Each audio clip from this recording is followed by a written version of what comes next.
Титульный вторничек иногда приносит Магнусу Карлсону осечку, особенно когда он встречается с Дмитрием Андрейкиным. Мастерски свистнул Андрейкин пешку, потом упростил позицию и перешел в эндшпиль, где реализовал эту пешку. Согласитесь, реализовать пешку против Магнуса не такая простая задача, не самый удобный соперник для реализации. Ну что же, Пихундель d4 начинает этот откровенный путь. Карлсон отвечает d6 с возможностью перейти куда угодно в любой полупокерный дебют. Вариант по Пандополу будет разыгран в этой партии. Кони сковские развиваются. 4 хода конями, это хорошо. e4 надо брать по центру, и Магнус избирает вариант защиты Филидора. Вариант Леона. Не Ливона, а Леона. В его случае вариант Ливона. Слонинка сюда развивается. Слонинка e7 и готовы бати свалить в туман. Ушли. Ладейка e1, c6, чтобы по центру заехать Димону в хоботок вот этому слону. Партию наблюдаем с перспективы Дмитрия. Честных шахмат. Также ход c6 имеет идейку пододвинуть слона с поля b5, поэтому надо немножко включать реакцию, играть h4, чтобы взять под контроль поле b5. a6. Магнус припетросянивает пешку, чтобы не было коня на поле g5. И ходом a5 Дмитрий задвигает ему подальше к помидорам. Еще не по самые помидоры будет когда a6, а это только начало. Ферзь c7. Магнус терпит худшую позицию минус 0,5 у него на доске, но позиция то теоретическая еще. h3 также приписюнивает Димон аккуратненько пешечку. Ладья e8, d5 и b5. Магнус атакует слона на поле b5, позволяет Димону сделать энпаса. Забрал. Что же у нас получается? Здесь забрал, тут забрал. И какую пешку выиграет Димон, сейчас мы с вами узнаем. Сначала надо доразвивать своего слона. Надо также подписаться на мой канал, поставить лайк этому видео. Именно ты, который сейчас смотришь, не забывай лайк мне влепить и подписаться на канал. Да, именно ты. Ты все правильно понял.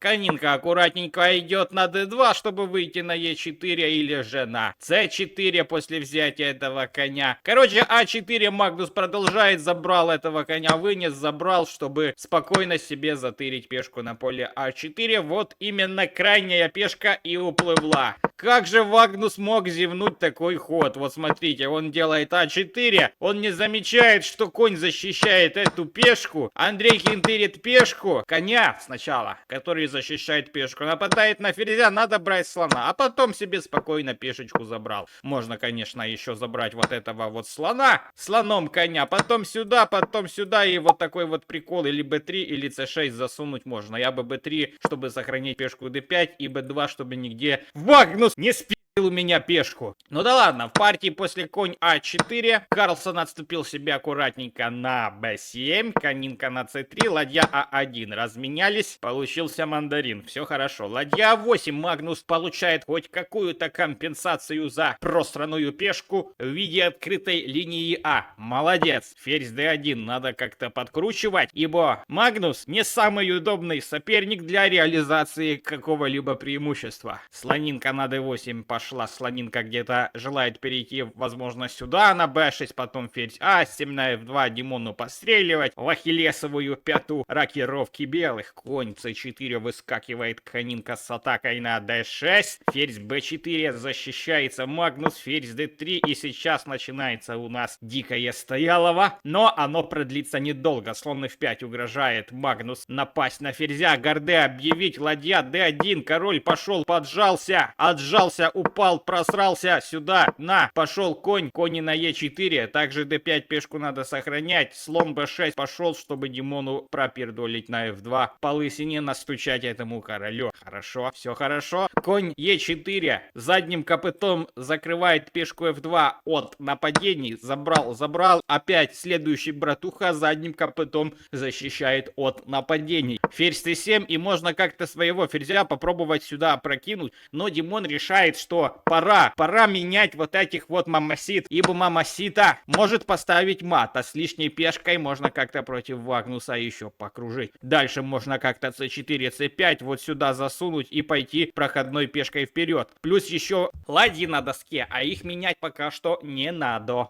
c4 Димон играет с угрозой двинуть Вагнусу c5. Вагнус f5 отвечает, конь идет на g5 с угрозой заехать на белую дырку на поле e6, объявить шах, забрать потом c5. Короче, сейчас начинается дикий поучительный эндшпиль, даже для меня. Король f6 и сюда. Димон решил пожертвовать пешку, но ненадолго. Магнус аккуратненько b6 отступает. А что бы было, если бы Карлсоненок забрал вот этого вот коня? Вот так забрал, а потом получается ерунда получается из-за того, что надо как-то потом сюда отступать. Потом берешь пешку, потом сюда, потом даже вот так вот Димон мог закинуть, сюда забрать и бороться за ничью. Но Магнус немножко здесь помог. Он сыграл слон b6, c5 получил сразу же, моментально. Слоном забрал пешку, конь c5 и dc. Получается, что Магнус отыграл пихунделя, но получилась равная позиция. И, казалось бы, ничья на доске, ничья в кармане. Но Димон, хитер-бобер, сумел немножко перевернуть эту всю ситуевину. f3 аккуратненько, h4 пошли. Король вперед, ладья назад, пешка вперед, ладья b6. Остается как-то забрать, подвести своего короля вот таким вот обходным маршрутом через Осло на поле d7 и попробовать убрать эту пешку. Но сюда сразу король не идет, так как слон здесь парирует все возможные отступления короля.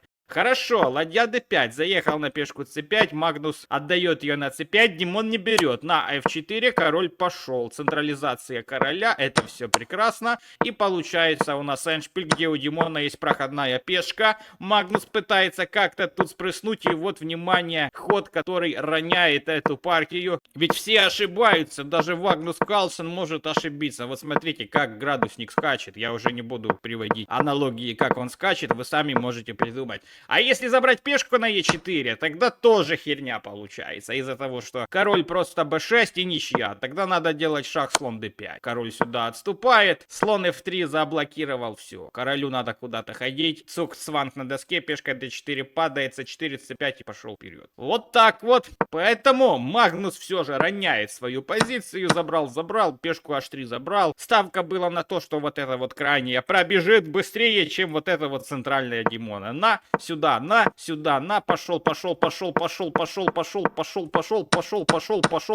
пошел, и все. Магнус слил эту катку, ведь неизбежный ферзь, если даже этот пойдет вперед себе спокойно, здесь есть шах, превентивно забираем поле на h1, и все хорошо. Сюда f2, мандарин на c8, h1 ферзя нет, можно еще подвести, но тут ферзь мамасита здесь все разрывает в пух и прах. Поэтому подписка, смотри плейлист партии Димона Андрейкина, Магнуса Карлсона, и до новых встреч.